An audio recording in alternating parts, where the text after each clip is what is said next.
अगले साल 2024 में होने वाले लोकसभा चुनाव के लिए सियासी बिसात बिछना शुरू हो गई है।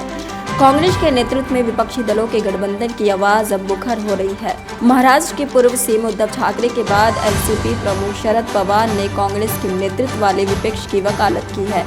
साथ ही उन दोनों नेताओं ने कांग्रेस नेता राहुल गांधी की जमकर तारीफ भी की है। शिवसेना और एनसीपी द्वारा कांग्रेस के पूर्व अध्यक्ष की प्रशंसा के बाद उनकी पीएम के तौर पर उम्मीदवारी और मजबूत दिख रही है। आपको बता दें कि शरद पवार ने आगामी लोकसभा चुनाव में कांग्रेस के नेतृत्व को स्वीकार किया है। शरद पवार ने बुधवार को पुणे में कार्यक्रम के दौरान कहा था कि एनसीपी आगामी लोकसभा चुनाव में किसी भी कांग्रेस के नेतृत्व वाले विपक्ष का साथ देगी। उन्होंने कहा, कांग्रेस बड़ी पार्टी है, उन्हें नेतृत्व करने दीजिए।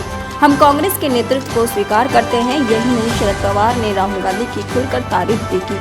शरद ने राहुल गांधी द्वारा भारत जोड़ो यात्रा निकालने और चीन सीमा विवाद पर अपनी बात रखने को लेकर उनकी प्रशंसा की है।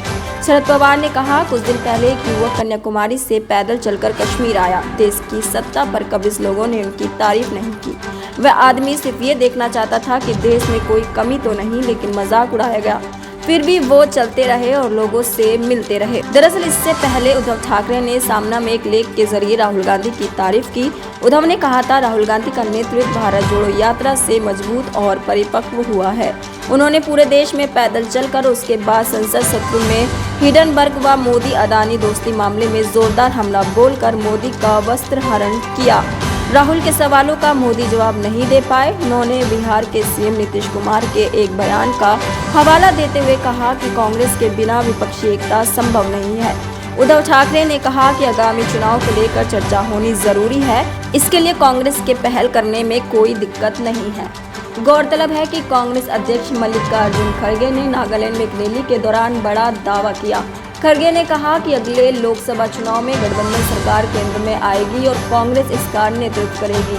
वहीं पिछले दिनों बिहार के मुख्यमंत्री नीतीश कुमार ने भी खुले मन से ये ऐलान किया, अगर 2024 आम चुनाव में बीजेपी को मात देनी है तो इसके लिए एक संयुक्त विपक्ष की जरूरत है और कांग्रेस के शीर्ष नेताओं को आगे आकर सभी क्षेत्रीय और छोटे दलों के नेता साथ बातचीत करनी चाहिए। हालांकि उनके इस बयान पर फिलहाल कांग्रेस नेताओं ने चुप्पी साध रखी है।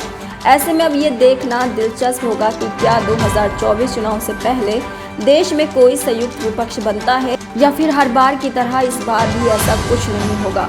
ये तो आने वाले दिनों में ही पता चलेगा, लेकिन फिलहाल इतना स्पष्ट है कि मोदी को हराने के लिए सभी दलों ने अपने स्तर पर तैयारियां शुरू कर दी हैं। देश दुनिया की हर खबर की जानकारी के लिए हमारे YouTube चैनल को सब्सक्राइब करें और बेल आइकन को दबाना ना भूलें।